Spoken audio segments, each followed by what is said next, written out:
در ادامه سفر کوری به ناحیه فرخار اساسگذاری صلح و وحدت ملی پیشوای ملت پرزیدنت جمهوری تاجیکستان محترم امالی رحمان در جماعت دهاتی فرخار بینای جمعیت دارای مسئولیت محدود مرکز تشخیصی و طبابتی اوریانا را مورد بهره برداری قرار دادند.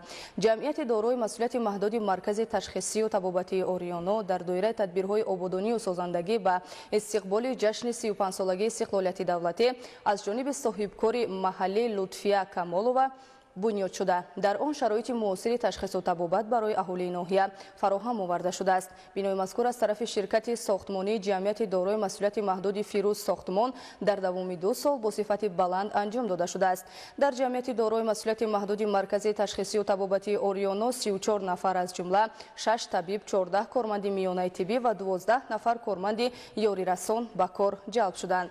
اساسگذاری صلح و وحدت ملی پیشوای ملت پرزیدنت جمهوری تاجیکستان محترم امالی رحمان ضمن شناسایی از شرایط و امکانات این مؤسسه طبی به کارهای ساختمانی و شرایط فراهم گردیده به روی اهالی بهای بلند دادند. با آغاز فعالیت مرکز تشخیصی و طبابتی اوریانا اهالی امکان دارند که برای تشخیص و طبابت به خرج مبلغ زیاد و صرفه وقت در نزد خانه‌های خود از خدمترسانی سطح بلند بهره‌ور گردند. در مرکز برای انتقال بیمارانی که به کمک طبی فوری نیاز دارند یک عدد اتومبیل مخصوص گردانیده شده نیز فعالیت می‌کند.